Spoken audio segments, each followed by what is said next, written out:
Thank you, Mr. Chairman, and thank you, Undersecretary Fordyce, for being here today. Thank you for all that you and so many great folks at the USDA are doing to help our great farmers and ranchers all over the country feed us and keep us safe. I would just say, you know, as we're celebrating our 250th birthday here in a couple of weeks, I just think we've got to remember that we've been the free, prosperous country we have been for many reasons, but one of the biggest is which we have never had to rely on another country for our food supply, which is why getting the policy right matters, not just for our farmers, but of course for our entire country, and you all are at front and center of that, and I appreciate that.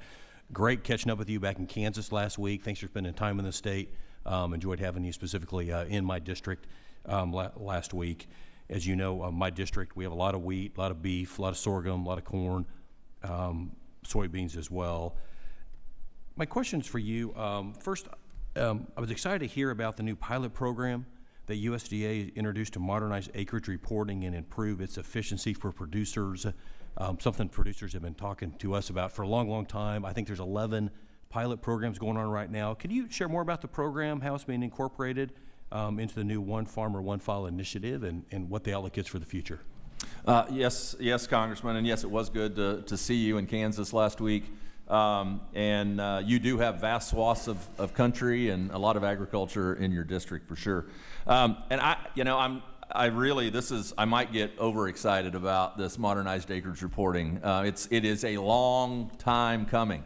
Currently, those folks that submit acreage reports, the way we do it at FSA right now is we have a photocopied map that shows that farm, and then we hand that farmer a pencil and we ask them to write in that field the crop and the plant date, and they do that for every field on that farm.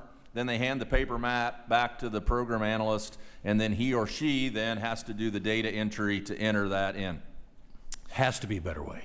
There is a better way, and we're on it. In my opening testimony, I mentioned 11 counties that are pilot counties, 11 counties in 11 different states that are pilot counties. And what we've determined is not only is it a much better experience for the farmer, it is a quicker opportunity to do those acreage reports. But it is also, it reduces the amount of data entry that our program analysts at FSA have to do. And it's based on a geospatial mapping platform. So we're using a modern geospatial map that is interactive. Farmers, if they're not farming that field exactly like that, they can change the boundaries, they can do whatever. They literally will tap on or click on that field. It'll bring up a crop code. They'll select the crop. Then it'll bring up a calendar. They'll select the plant date, and this is phase one. We have other phases that are gonna progress into accepting precision ag data to populate these acreage reports. But when they click on that and they click the crop and they click the date, then it's entered. There is no data entry that happens after that. That's the key in my mind. That's the key, is where you have more accurate acreage reporting without double, triple data entry.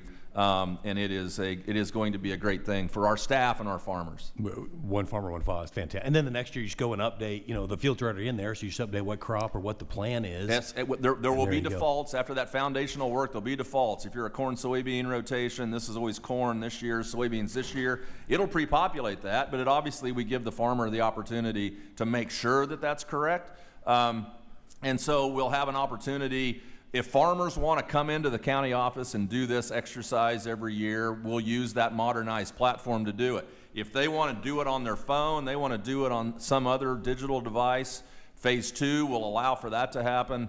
I use my family as an example. My son's 30, I'm 60, my dad's 93. My dad will never use this.